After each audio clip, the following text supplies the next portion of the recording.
News के इस खास एपिसोड में बीजेपी के राष्ट्रीय प्रवक्ता ने आज प्रेस कॉन्फ्रेंस में झारखंड सरकार और विपक्षी गठबंधन पर तीखे सवाल उठाए। उन्होंने राज्य में आदिवासी हितों की अनदेखी, खनन क्षेत्र में वित्तीय अनियमितता और विपक्ष की कथित भूमिका को लेकर कई गंभीर आरोप लगाए। दो बड़े विषय हैं आज।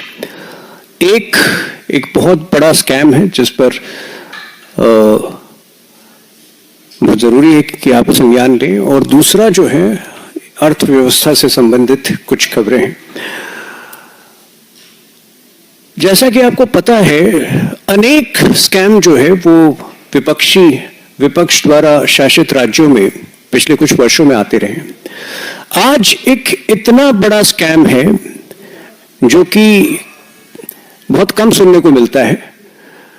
यह है झारखंड का district mineral foundation trust scam, जिसमें अनुमान लगाया जा रहा है कि लगभग 2000 करोड़ रुपए का यह स्कैम है।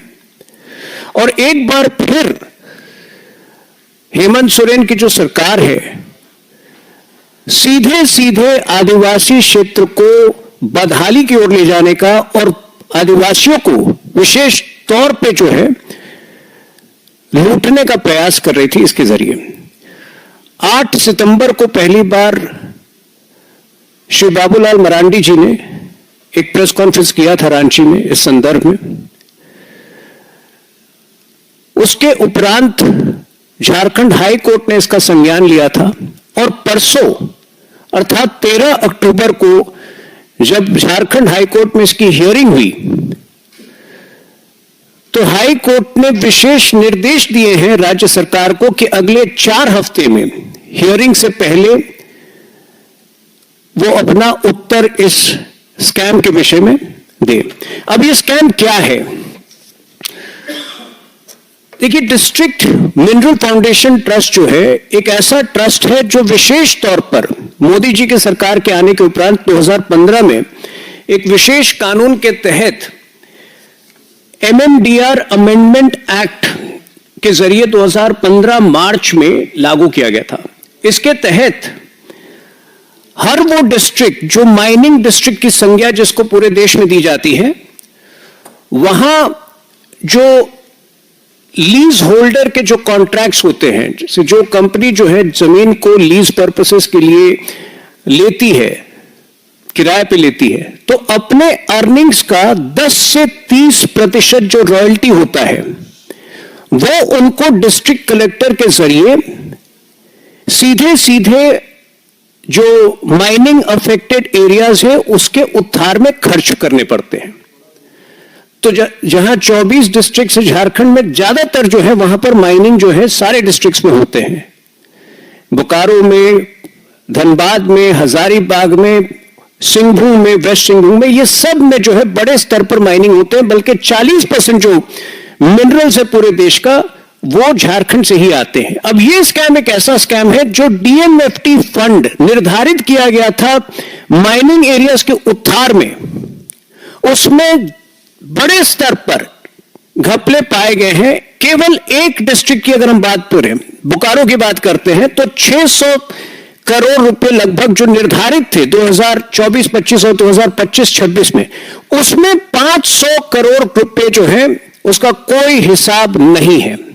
और अनेक ऐसे जो है टेंडर, अनेक ऐसे जो है खरीद फरोख्त हुए हैं जिसमें बच्चों के जो है, जो बच्चों के स्कूल होते हैं, जो एजुकेशनल पर्पसेस के लिए जो खरीदारी होती है, किताबों के मूल्य, ब्लैक बोर्ड्स के मूल्य, ये सब जो है 10-10 गुना इन्फ्लेट किए गए।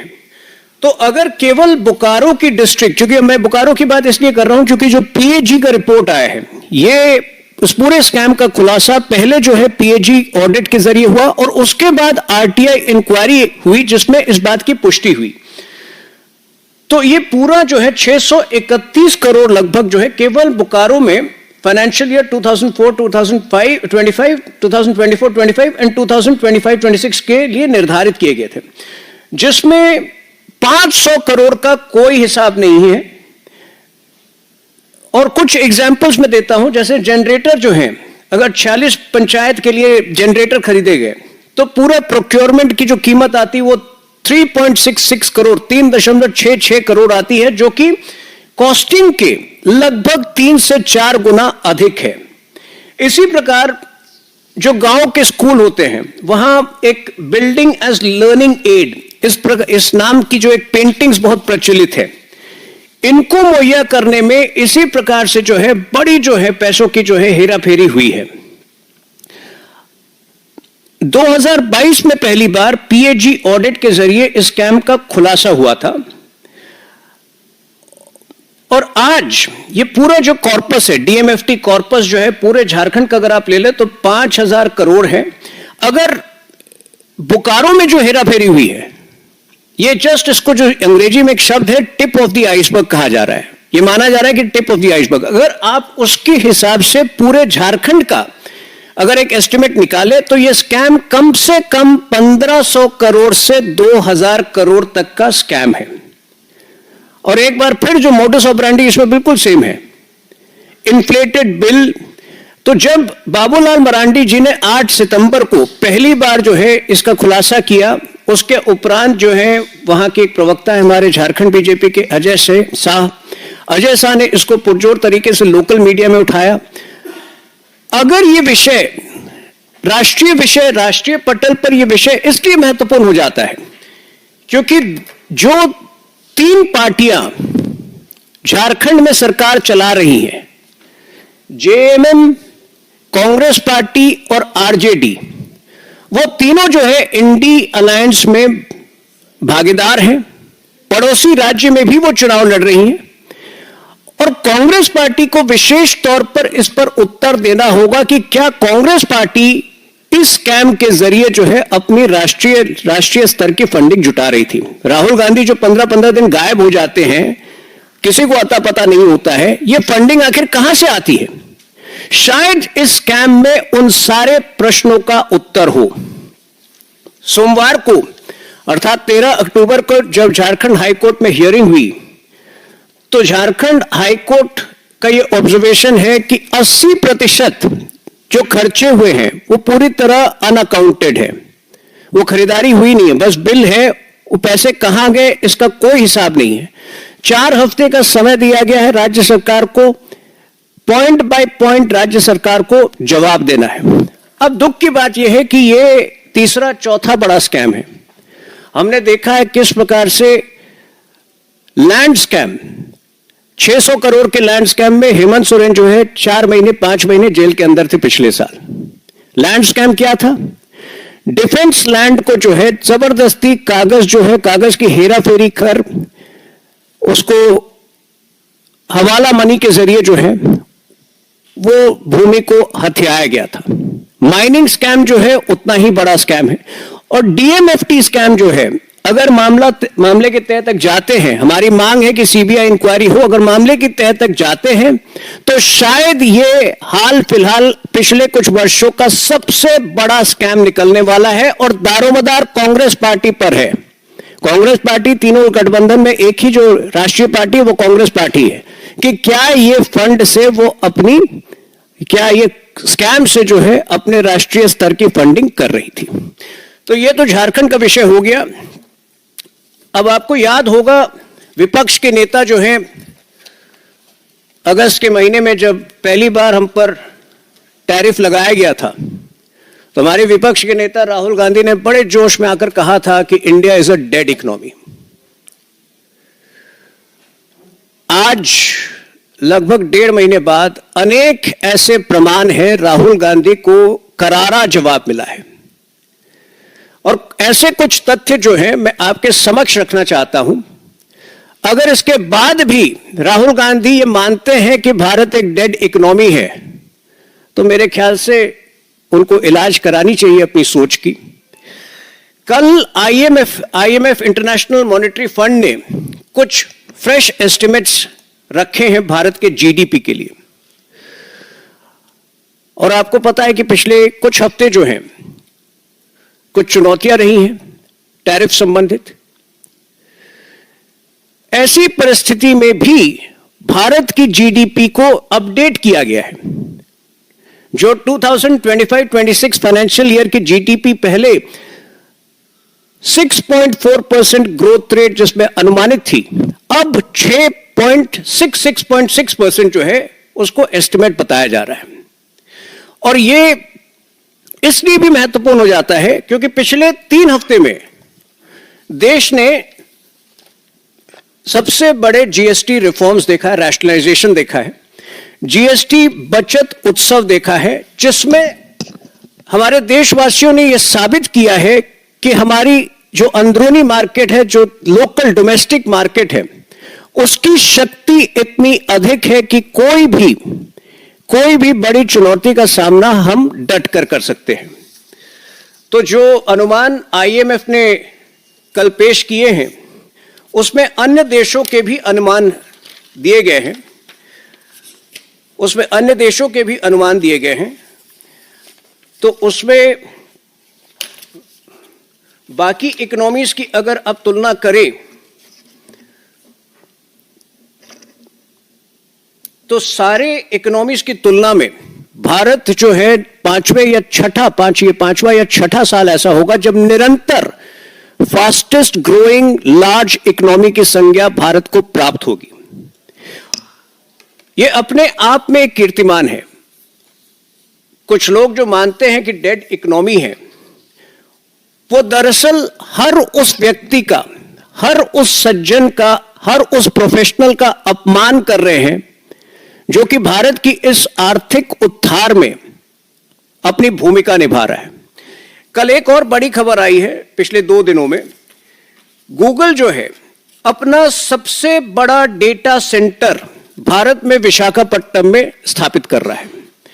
यह अमेरिका के बाहर गूगल का सबसे बड़ा इन्वेस्टमेंट भी है और केवल पिछले 9 महीनों में 2025 में भारत में $25 बिलियन का इन्वेस्टमेंट केवल बिग डेटा और आर्टिफिशियल इंटेलिजेंस के सेक्टर में आया है। तो ये जो $15 बिलियन का इन्वेस्टमेंट होने वाला है, कुल $25 बिलियन का 60% तो यही हो जाता है। तो किस स्तर से, किस रफ्तार से भारत आगे बढ़ रहा है, इसका एक प्रमाण है। और भी कुछ प्रमाण जो है पिछले 1-आध हफ्ते में आपको मिले हैं। ये मर्सिडीज बेंज की गाड़ियां जो है इस नवरात्र के दौरान हर 6 मिनट में एक गाड़ी बिकी है। डिमांड जो है इतनी अधिक थी हर वस्तुओं की कि सप्लाई का अभाव हो रहा था। और साथ ही जो आईफोन का एक्सपोर्ट्स दर है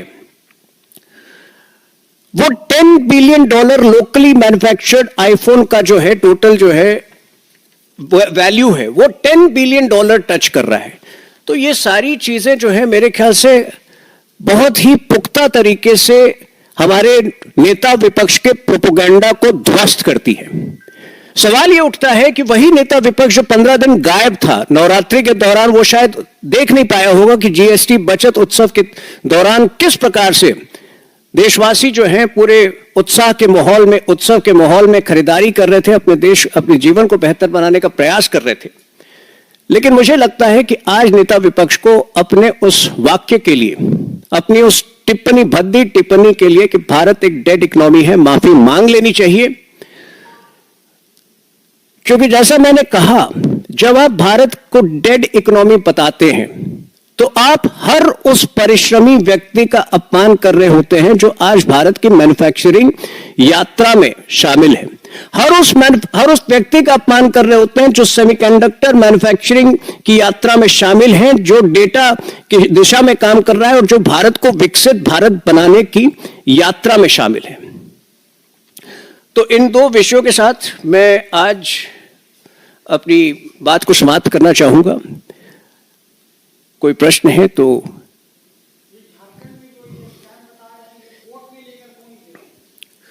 देखिए, कोर्ट ने पहले इसका सुओ मोटो संज्ञान लिया, उसके बाद एक आरटीआई एक्टिविस्ट भी सामने आए हैं। लेकिन आरटीआई एक्टिविस्ट के विषय में मुझे ज्यादा जानकारी नहीं है, क्योंकि कई बार झारखंड में हमने पहले भी देखा है कि वो आरटीआई एक्टिविस्ट ही बाद में जो है चीजों को बदल देते हैं। तो इसीलिए ये 8 सितंबर को सभी तथ्यों के साथ श्री बाबूलाल मरांडी जी ने प्रेस कॉन्फ्रेंस किया था और निरंतर तब से जो है भाजपा इस विषय को उठाते रहती। मेरा खुद का एक विस्तृत लेख इसमें CNN IBN के पोर्टल पर भी था।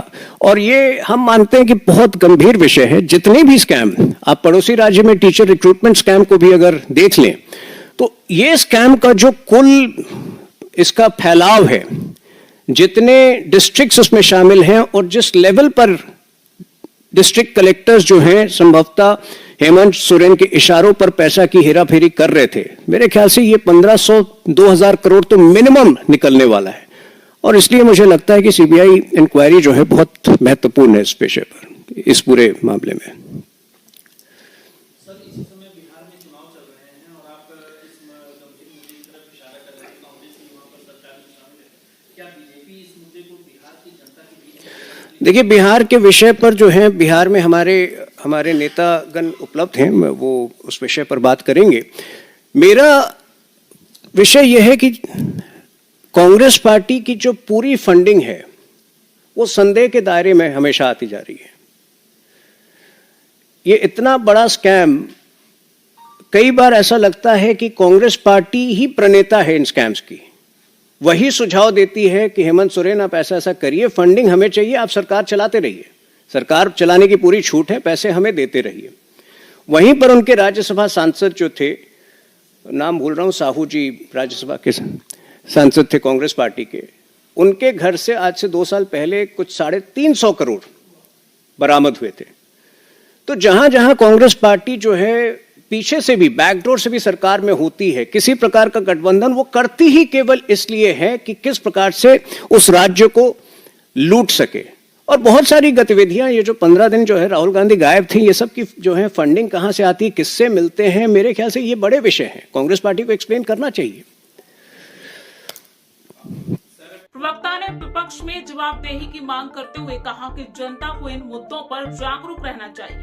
उन्होंने ये भी संकेत दिया कि आने वाले समय में इन घोटालों की जांच और राजनीतिक जवाबदेही तय होगी।